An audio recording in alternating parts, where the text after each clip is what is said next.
100 times more than the last one. Yeah.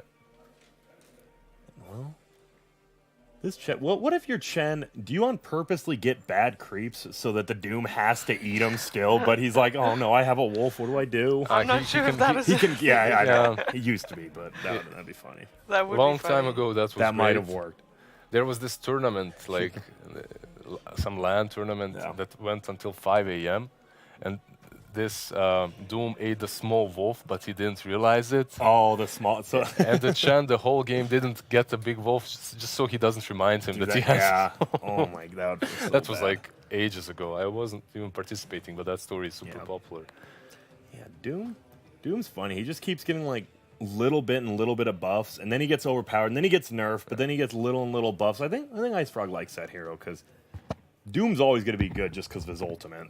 And then you buff, you actually give him a super good laning phase with Infernal Blade, and you get regen on Devour now. That hero is... It's really good. Yeah. Like all three of his spells, I think you said it. That's what you're talking about. Yeah, It's hard to know. Like, Scorched Earth isn't bad. No one's getting it, but the other two because spells Devour are is just just way too good, and No. you want Infernal Blade maxed out to harass. So you get that regen and the harass out of your first and third. So Scorched Earth is a little bit redundant, even honestly.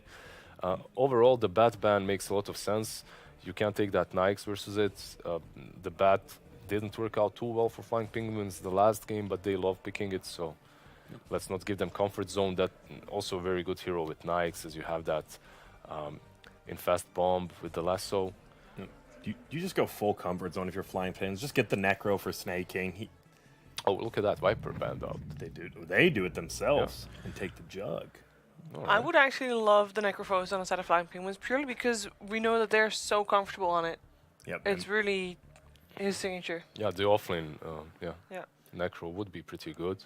And like, because when they play it, they actually usually give Snake King the better lane than Eternal Envy. I mean, that's how they've been winning games, right? They're like, Eternal Envy just goes survive. Once Snake King gets items, he'll make space for you. And I think that's like usually their best game The plan. thing is, exactly as you said, that's their best game plan. But for that to work, you need a hard carry. If you pick a semi carry and then you sack him like they did in that last game, oh, this is a hero we haven't seen in a while. Oh man, I think only who else? I know Crit's been playing it. Has anyone else really been playing it? Not On this tournament, No one's been playing this tournament. Yeah. This is the first Enigma banned or picked for that matter. I'll be intrigued to see if he does do that build or not the build. You go to a lane and you just deny creeps and you just jungle. And the Why problem is they haven't pick it picked him as a third? support though. Doesn't Ricky? If you didn't see this, Ricky literally just wins the game here. Ricky can actually ruin the Enigma's game. Why? How? What? He just, if they do the jungle Enigma build, he actually just follows him around, and if you know, you don't get experience from the denies anymore, so you have to get the jungle creeps, and if Ricky's just sitting there, he's getting the same amount of experience, and he doesn't have to do anything. I would be super happy to see Ricky, just to see Ricky around, Dude, honestly. please do. I bet. Or not see Ricky, right? Does Another- Immersion play him? I bet he does. Hero that is still in the pool as support is the Rubik. Earth Oh, Spirit. and they go. Immersion. Yeah, I mean, Why it's Immersion? it's Yeah. Immersion. He owns. I was actually on Shiver's side there. I think Rubik would have been fantastic for them there instead. Even if Enigma is like a support and doesn't go offlane, you still with that Rubik just completely ruin You own Enigma's him. game. Yeah. Like Enigma used to be good even versus Rubik because you would go for utility build, but if you're playing that support and you're going for utility build, it feels awkward. It's like the timing is way too off and your team needs to wait for you. So it is gonna be support then. Night Stalker, alright. AoE silence versus the Jug. Pretty good. Manta doesn't help you out there. AoE silence versus anyone. It's awesome. It's just good. Yeah, it's pretty nice. And now that they definitely can punish. FNG's not going to get these. Right, he got like 2 full like ultimates off, and then like usually I'm like that ultimate. You use it once, it's good, and then it just falls super off. But he was getting full length ones the whole time, and now he shouldn't get one versus any of these heroes. The only thing that I see bad maybe a little bit for Flying Penguins here is that if that Enigma is a support, as we say, We most assume, likely, unless he's going middle now. 90% is. What's he going to be doing is denying creeps from that lane where Night Stalker is, right? Yep. But he can do that. But Enigma doesn't really provide you with a lot of harass or sustain or anything such as that, right? So Night Stalker, he needs a good game. I'm not certain if Enigma is going to allow him to have a good game. And if he does, Enigma is not going to have anything because he's going to be constantly just denying the creeps, right? and he's not going to be in the jungle like you said before. So there are some issues that I see there, but if Night Stalker does get first 5 minutes in his favor, he can just roll out of control, definitely. How much pressure is there on Flying Penguins to have a decent mid lineup? Because with that same issue that you're saying, it's like the lanes is not the focus this time for Flying Penguins. At least doesn't look like it to me. But they can't lose their lanes. I don't know what their focus is right now, honestly. It just looks very weird. I think their lanes are actually, because I think you do the. You might just send the Chen plus Lifestealer to the off lane in Radiant, and then we've seen. I mean, I keep bringing up Crick because he's the only one I've seen play Enigma in like the last 2 months. He just goes down, he denies the creep by the tier 2, and then he goes to that medium camp because it is easy to do. So you can do that. So he gets some gold, gets some experience. And, do you continue denying creeps? Like, yeah, is that like that's all you do. thing? Literally, that's all you do. You just keep doing that, pulling to the jungle and trying to do that. But as you said, Night Stalker's not the best like by himself. Like he doesn't during daytime. His nuke, he probably can't even get a range creep by himself because it does like 4 damage. It's awful. It's awful. You need that minute 5. You need the first night, and you need help until that first night. So that's why this Enigma pick is a little bit awkward for me. And at the same time, if he does manage to deny and mess with their equilibrium a lot, then maybe Night Stalker is going to get experience and gold out of it. Coming back to what Shiver asked, though. Do they need a good mid matchup? They need something that's going to work together with this Night Stalker after that night, right? They need something that's going to rotate with him. They need something that's going to actually deal damage, because if you look at this team, who deals damage? Honestly, like where Lifestealer after 30 minutes, but nothing like before just then. an honest question, where is the damage coming from? They have absolutely no spells instantly on. Like on Gambit, it's a different story completely. And maybe it's time for another Lina. I was thinking about Lina because I was thinking about as you said, the big damage leaders. Quap can't play into 3 of the 4 heroes on Gambit. Same with Puck. Those heroes are pretty much out. It feels like they are getting cornered into having to pick something like Alina, who has to get an early Yules and just hope for the best. But it doesn't feel like there's just a great pick for Flying Penguins, and they have to go first too. So Gambit still gets the counter. Is there any chance that there is an? Never mind. Please go. Please hold the thought. No. Avenge. Oh. I was gonna say, is there any chance that Enigma is mid? And I still don't know if there's an answer for that with the Venge pickup. What's the play? What's the plan? This is the second time we see Venge. But can this be Night Stalker mid, Enigma off lane, then Venge and Chen supports? We've seen Venge played as mid as well. We have. I think they have to wait and see that. I mean, if it's not a lane dominating middle, you could put Night Stalker there. We finally get to see him. And God. the crowd loves it too. And Eternal Envy did not look happy about Oh, I mean, God. would you? No, Not like really. that's Venge versus Meepo mid. Venge gets destroyed. Like, oh, no, not. that. So does Night Stalker if he tries to go there. That's the So does crazy part. anyone on this team. Oh, Like, there is an AOE silence, so if you do manage to have a good game with him, and maybe if this Enigma gets like some super good items like Aghanims, oh god, this is very difficult. I think pretty much how they win this game is it has to go perfect. I think they just lose middle. You're just like, whatever, if you're Flying Penguins. You can definitely win the Lifestealer Chen lane. There's no doubt about that. But this Enigma, if Immersion ruins Enigma's game, I think it's going to be exactly like game 1. It's going to be 25 minutes. You're going to know what's going to happen. Gambit's just going to pull it off again. But there's always the black hole. There is. But This time there's more late game potential. There is. It comes down to how good this Meepo player is, because Yes, sometimes I that do too. see Meepo players throw their game a bit. Especially, Meepo has been changed a bit. You don't get experience the same way, and if you do give a kill or two, you're going to be giving out a lot of gold. So, but still, at the same time, this game is the easiest Meepo game. I was gonna say, you're a Meepo player. You're looking at that. You're playing Meepo. This is like the best Meepo game I've seen in a while. Like, I play my pubs and I don't get like this game. 1 out of 10. Yeah. All right. Well, that doesn't sound very promising to Flying Penguins, but as we all know, they play best when people they're under pressure. underestimate When them people- and when under people don't pressure. believe in them, When exactly. people don't believe in them, it is time for the comeback. But let's find out if they can make it happen and force out that third game. It is over to Lyrical and Trent. Thank you, Shiver. Man, that Meepo pick deflated energy. The crowd was really loving it, and with good reason.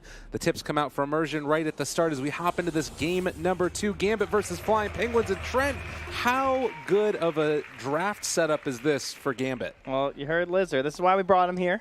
You know, the guy plays like 2 heroes. You know, Meepo and Arc Warden. I think that's about it. But he's really good at them. Okay. And yeah, it looks like a pretty great Meepo game, right? I mean, they already had damage problems. That's what we were looking at. Like, oh, okay, who does the damage this game? And then, well, now you got to do damage to more than one hero in a single hero. The power of the Meepo. However, Meepo is a hero that we don't really see a whole lot of anymore. I mean, Dahak definitely one of the bigger ones as of late. In fact, some of the best replays, when this guy first started popping off on his Medusa plays, if you watch his Meepo, I think that's why he's so good at Medusa and everything, because his farming patterns are just ridiculous. The guy is on every single camp the second it spawns. But they're all over Laylis right now, and he just spawned. Oh, and they just spun, and they found themselves a Chen, and guess what? First blood. Laylis accepts his fate. He's done. Last of my kind, you will be this forever. Oh, no. FN with the taunts That's so rude. early on. Is that also going to be... No, they're not going to get 3 runes, so it should be a 2-piece.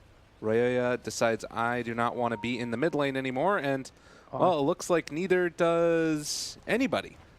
They're sending the Chen there for the moment. All right, he's going to make the walk back over. Yeah, they're just securing the boundary, I guess. No block Dota. There is a ward here, though, that will see this, and we'll see how much Dahak blocks. He's like, oh, no, so close, and there you go. This will probably work out the best, honestly, for Roya. Dahak gets the couple of those CS there. Roya taking the Wave of Terror early on to try and see if he can hit onto the Meepo, but 7 armor on that hero. He's gotten buffed a couple of different times. Now throws out the Wave of Terror. Gets the last hit. He's going to try and punch into him. Still not that easy to harass this guy back. Or lasted under tower, apparently. Yeah, he got one of them. It happens. It's going to be stuck mid for so long, honestly. Aside from that, Flea is on the support Enigma here. So he's already denied one of the lane creeps, and he's prepped up, ready for these Wild Wing Rippers to spawn. So he will begin his process of farming his support Enigma. And you heard Grant talking about it a lot. And in the case of EG, basically what they kept doing was drafting the support Enigma for crit. He would go to the off lane, grab a creep, and go in and start farming that jungle area. But the eventual destruction of that strat was through a Riki. But it doesn't have to be a Riki, of course. It can be any hero that wants to just get in his way while he's trying to farm, because as you can see, he currently has a Clarity running, and you really can't lose those. So he can't play up with his Eidolons right now. He has to keep running away from Immersion, and it's slowing down this whole process. Yeah, this is the key to it. And, you know, you heard Grant talk about it, the fact that you really need this Enigma to be that star player, because they don't have any other answer for damage to try and take down the Meepo, or rather for really control. They've got some single target damage, but you need both the single target damage and that AoE control to deal with the Meepo man. Yeah, Merchant's even lingering around here and doesn't even kill the whole Wild Wing Ripper camp. So Flea just not having a great time. Doesn't feel like a great investment out of this pick quite yet, as he will at least continue to take some creeps out of that mid lane to help out. But second blood perhaps here. Flawless. A repeat offender. He's Looks like got FGL Divine back Favor. away. Yeah, that keeps him alive. So meanwhile, they are going for the multiple stacks and now taking out the medium camp. The Hawk did get Mud Golems, which isn't the greatest in the world, but he can still farm them up okay. All right, well let's talk positives here. Okay. Flying Penguins. We got to dig deep. Meepo's digging runes. We're gonna dig for positive reinforcement here. So what do you do if you're playing this game as Flying Penguins? I mean, you have a quick tempo lineup in terms of the Venge coming to the mid lane last, right? Someone who can provide a little bit of damage. She buffs up everyone on her squad, and you have the all-powerful, all-banned first phase Lifestealer finally making his appearance. I feel like we haven't seen all too many of these throughout the minor here, as well, Lelis rolled upon. Ooh, nice cask. No level 2 yet, though, for the kickback, and instead it's just going to be FN, who again dives underneath this tower, finds the kill, and takes some tower shots for his trouble, but is going to be able to walk out afterwards. Yeah, he'll be all right with that. A little bit of regen left. And now Immersion staying down here bottom, like you're saying, that frees up a little bit of space for the Enigma to get his farm on. Snaking also 18-4 versus the Doom, 17-2. Yeah, he's going to have to carry real hard between the Helm of the Dominator on the Enigma and then the first couple items for the Night Stalker. They're going to be looking to run this game when it comes to nighttime. Yeah, freedom indeed secured. Honestly, for 2 kills on a Chen, this still looks kind of okay right now for Flying Penguins. The fact that Immersion isn't catching out Flea at the moment. He's having a good time of it. And the Hawk goes back towards the jungle. It looks like he's going to try and clear out this camp another time. Oh, gets the Satyrs too. Those are So nice. easy. Very good. And clears it out, gets back into lane, and we'll be able to stack up the other camps simultaneously. Yeah, this was what, again, this is where I really started appreciating how good Dahak is at Dota. Was when you watched some of his first games on this Meepo. Because he's perfect. He's flawless. Every single minute, he's going to be stacking something, and he still has one of his Meepos in the lane. And he transfers that onto all his other heroes that he plays, too. And that's why the guy just gets completely out of control in terms of the net worth. They were one of the best teams at abusing the double ancient camps before they got removed. Still making that happen. And it looks like a DD now on FNG. Snaking get hit under tower, but this could be another dead Chen as it's so much right-click damage. The cast comes out as well. And with that Maledict working, is it going to be enough? Looks like the regen's enough. My favorite level 2 helping out there. 13 regen per second. 28.6 with the Tango running, so hard to eat through that even as a Witch Doctor. But that will secure both the 5-minute bounty runes for him. I'd like to see Immersion moving over for the Radiant side one as well, but it looks like the Eidolons are going to try and help secure it. And it feels like if you're Flying Penguins, you might even need to think about going in and contesting that Meepo's farm, because him getting just completely unobstructed farm is going to be a problem. As down bottom lane, they're able to force back Eternal Envy. Bounty runes going the way of Gambit. The problem, though, is that this is how you punish the Enigma in another way. Like, we talk about the Riki counter, where you go in and you actually disrupt the Enigma, but the other side of that is that this hero just can't rotate at all. Like, he's stuck just grabbing creeps and moving into the jungle over and over, so no one is going to be interrupting Dahak whatsoever. The other hero is a Chen. You know, he's not really going to be roaming into enemy territory. So Envy left alone. There was the rotation over where FNG put down a ward up on the Meepo's high ground to make sure that there wasn't any rotation for the kill there. And you can see that triple stack of the hard camp. It is nighttime now. Snake King, what can he do during this timing? Dahak's even pinging it out. Yeah. Saying, yeah, Earth Spirit, you want some XP? And he's like, nah, that's cool. I'll just go mid. Yeah, this is really nice. So Dahak gets it, already level 7. 52 and 9 on the last hits. Look at this. He clears up that camp, goes back to the other, so that one's going to respawn. Like, he's so perfect all the time. That's nuts. It's actually gross. Like, look at the net worth. It's already getting out of control here. Like, last hits and net worth, all Dire heroes are on top. Even without the Meepo, the other 2 lanes are going great. And you look at it and it's like, okay, you've got this quad core of doing really good stuff on the Radiant, but it's so far behind what these other cores on the net but Dire are doing. This is their timing, right? It's first nighttime. So they brought in the Enigma. They've gone for the big push. And securing this tower will be a nice buff to the rest of the team. And that's part of what helps too, is this Divine Favored Catapult.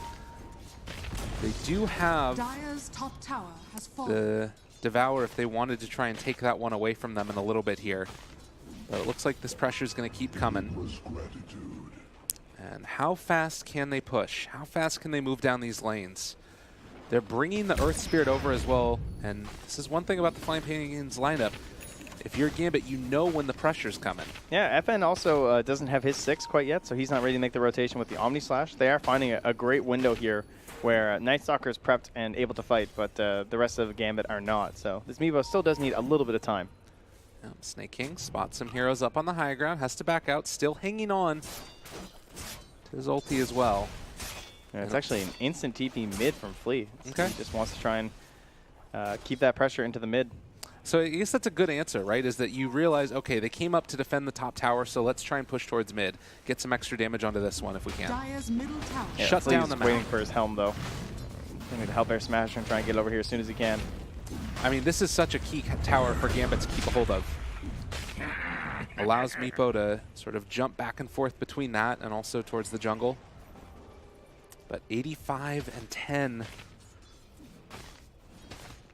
And still not that much done on the side of Flying Penguins. And what's scary, though, is that they need to be successful, because if they miss out on these pushes, the XP advantage is going to start skyrocketing in favor of Gambit because they're moving around as this 3-hero clump on the side of the Radiant. But it is successful still at the moment. Yeah. They're using the Hellbear Smasher behind the tower to push back FNG. This means he can't grab the creeps off it. He gets these 2, but he can't get anywhere near those Eidolons. And using the HP of Broya and Snaking, they're going to take it down. So Flying Penguins, I mean, this is totally different than last game in terms of the direction. They look way more focused, like someone is actually making better calls and leading them in the strategy that they have. And perhaps it's because the draft is just a little bit, it's easier. Like, it has a very clear and specific direction that you kind of have to play it. Yeah. There's no aimlessly wandering around here, popping some ultis and farming up an OD. It's like, okay, you're a core Venge. You got to go, you know? Make the plays, make it happen. Push now is the call from Immersion. Not really sure what that one's about, but it does look like they're going to try and rotate down towards bottom. Flying Penguins next round, as it's still a minute of nighttime left. It's going to be a Meepo going towards the Ethereal Blade next. Level 9 on the Hawk. What can they do with the rest of this nighttime? It doesn't feel like there's enough time to really make another concerted effort at a push. No, it's going to be focus on your next items and look for first roast during the next nighttime, if I had to guess. I mean, they could even pop an ulti for it potentially. But Roche is definitely the next thing on the menu. Just with maxed out Wave of Terror on the Vengeful Spirit. It is something they can aim for on the earlier end of things. And the Helper Smash are actually taken over here. So a little bit of a trick play here from Envy. They're probably, maybe thinking it's just the Helm. Yeah, they turn it back around, get the silence off as well. Well played with the Crippling Fear. It's going to be enough to take down FN. That was pretty cute. Nicely done.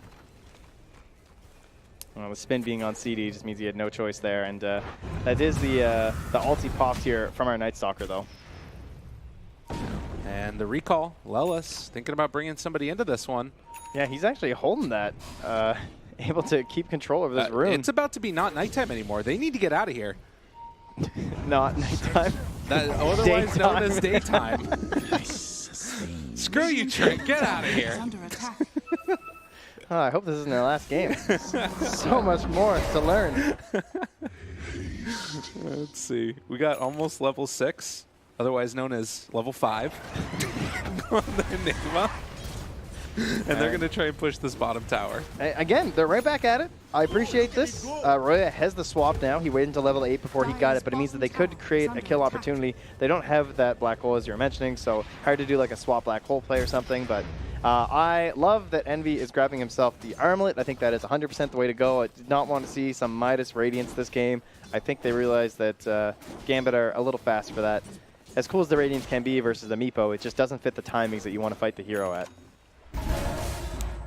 Go Scepter online. Dahak get further and further ahead here, but the roll forward and finding themselves snaking, going to try and go for the TP away, and that looks like it will work. So heads up play from him, double catapults on Lelis right now, plus the natural one on the Radiant side. Looks like Fleet just noticed that, hey, the tome's still up, so he's able to get it for himself. We'll grant him level 6. Lelis already having it, so Hand of God is prepped, and he's going to get a pull up here. Oh, it's the Enigma. Oh, the courier. Oh, phew. All right, close. So he'll be up there in time with his tome, and the black hole threat is now available. Cast goes out. Break down the trees. Double catapults. Yeah, they don't want anyone else TPing in here, but they're going to come to the shrines instead, scouted out by Lelis, and he's going to hightail it. But even that minor rotation will be enough to secure their escape. We could have Lelis TP to another lane and start recalling some more. Dahak already getting a lot for himself down bot. It does still kind of feel like it's not enough happening right now online for Flying Penguins. Yeah, I mean, the Meepo is doubling up almost onto some of his opponents, so it's a bit scary. So 12 minutes in, a 3,000 gold lead for Gambit, in spite of those towers being taken. And, well, no black hole yet. Haven't really seen the swap. They're getting into some of these more team fighty oriented items. The Vlad's coming out soon for that Vengeful Spirit. Yeah, that's going to stick up nicely with the second daytime, though. So we'll go Vlad's right into the roast pit with the minus armor, with the armlet, and they should be able to take it down. And Jug's coming, though. Be careful. They do still have that black hole available if they need to use it. And Omni/use black hole right on top of yourself. Do it, do it, do it, do it. Or are they just going to walk away? Envy moves back into position. They could drop it now, but they need to wait for immersion to use the silence first. Hand of God comes out. That keeps him alive. There's the magnetized down as well. They turn on to FN, try and find that kill. They find the silence onto the Earth Spirit as well, catching him out. And just like that, Flying Penguins pull it back. Okay. Yeah, the crowd likes that. They're always down for some EE Dota. Very nice. I thought he was going to go down there, but I forgot about the Hand of God actually just doing so much work versus the Maledict, just negating so much of what you're building up there with the spell. He must have been really close to not having the levels for that also. So just picked up Hand of God on the Chen. It's all good. And they're going to continue this push up top. And, of course, with a couple of those rotations, no one's going to be able to come right back. Oh, actually, they didn't even use their TP, so they will actually be returning here. And he goes straight for the shrine next to Envy. But no magnetize here, so he's not quite as terrifying. But that is the full Vlad's. The other thing that's great about that, they didn't have to use the black hole in the fight. So now they've still got it. Oh, no. But their goal, it's being taken away from them here. This is Danger Town. do they realize it's going down? Oh, the healing ward. Chen. I don't think they saw it, though. They're moving over this direction. Hide away, hide away, hide away. Oh, don't show. Yeah. They spotted. They might have an idea, though, but the roll forward and Immersion has found the Chen, kicks him back under. They realize, okay, they're fighting around the pit. Does this mean the Roche is going down? Are they going to be able to take down Roche in time? Yeah, he starts pinging when the net comes out like, ah, shit. Yeah. Very nicely done by Gambit. When you can identify how desperately the enemy lineup needs something like this Aegis, and I mean, he's a meatball too, right? So of course it's always on his own mind, but it's just the way they have to play this game for the side of Flying Penguins. This would have been so important for them. Yeah. They take down that Dominator creep as well, get Roche, and that gives them a little bit more time. But you still kind of have that feeling like Flying Penguins need to make stuff happen in spite of that Roche. Oh yeah, there's no doubt. Definitely on the clock as the previous match. Uh-oh. The Hawk shows up. He's got an E-Blade here as well if he wants to use it. And this is a Night Stalker just done. What a hero. I mean, he's kind of peeking out right now, so it's kind of understandable why it looks that ridiculous, but just no answer from the Night Stalker. At least now in the future he'll have a Vanguard, so he can last a little bit longer before he dies. And the Bounty Runes, 3 of them going to be scooped up here by Gambit, and the Eidolons will scout the last one up top. Oh, sorry. And the Troll, it seems. Just taking a look. It's an easy kickback from Immersion there, and Scotty is going to be the next pick. Not even needing to go for the whole Blink Dagger build on Meepo, just wanting to take up. Yeah, the 3 cores are pretty short range for the side of Flying Penguins It's as well, true. you know? It feels like they're going to be forcing them to engage into them, and it won't be too difficult to grab a net onto someone like this Lifestealer, Night Stalker, or Venge, frankly. And Smoke up. There's a dire ward broken. right there. This could be a good black hole if they're able to find it. Doom comes out right from the start, but the wraparound's coming from the Enigma as well. Is it going to be enough? The black hole doesn't come down in time. It catches onto a ton of them, but it's going to be silenced. Immersion able to make the play to interrupt that one coming out afterwards, and he is going to be chased down, although they turn it back around onto Mr. Night Stalker, fully encapsulated in these nets, and they take the kill. Omni Slash now die back, Royoya. Problematic and a half, as they will all fall and be the last one alive, and this is when Gambit comes online. Great first Doom there from Afterlife. Great ward placement as well. Perfectly positioned near the trees there, so there was no answer to the fact that Afterlife's just going to Doom Envy, and they really needed him in that fight. Needed some infest damage, but it all came just a wee bit too late there. And now it's coming on a bit too early from Gambit, as they are going to push high ground potentially.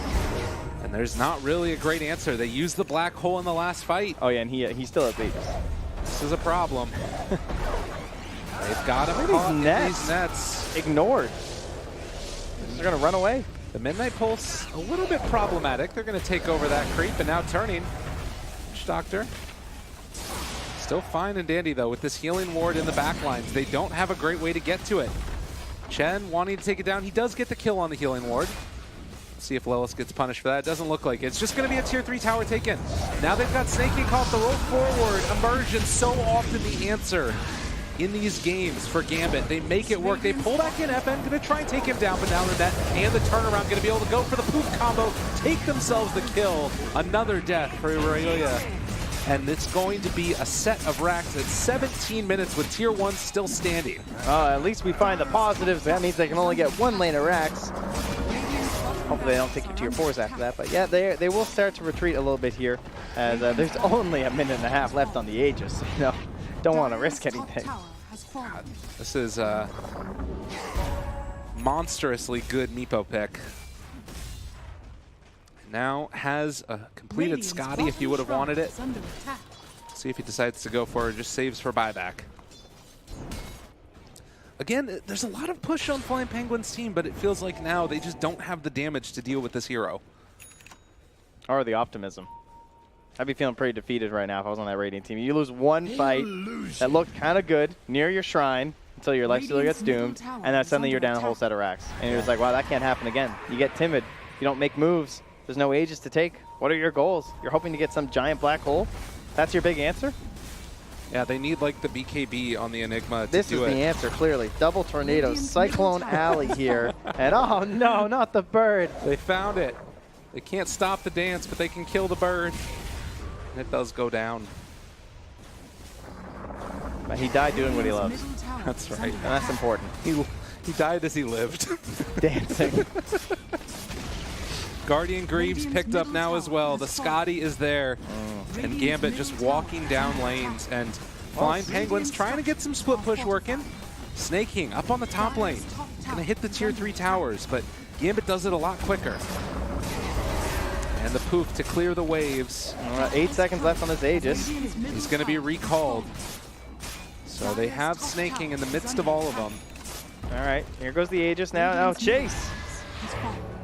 Aegis works. I mean, you know Envy's got those timers down. They got the swap, they got the vision. FNG turns back around to fight. Potentially, they have the huge silence on absolutely everybody.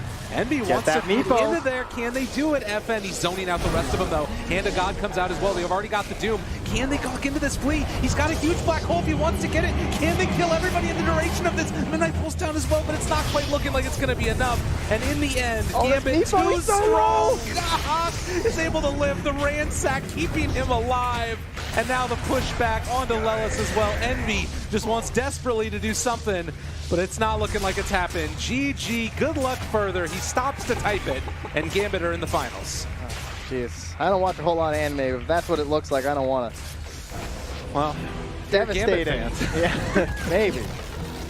What an Absolutely impressive- devastating semifinal here for Flying Penguins, and an immaculate performance from Gambit, truly. Both drafting and gameplay. I mean, look how relaxed they are.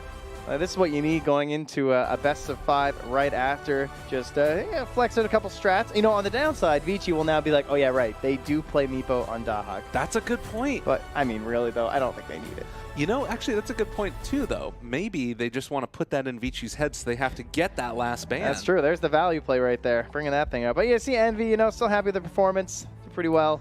I mean, Getting themselves, they went far. That's the thing, right? Game number 1 felt like an outdraft. Game number 2, they got meepoed. You can sort of leave that and be like,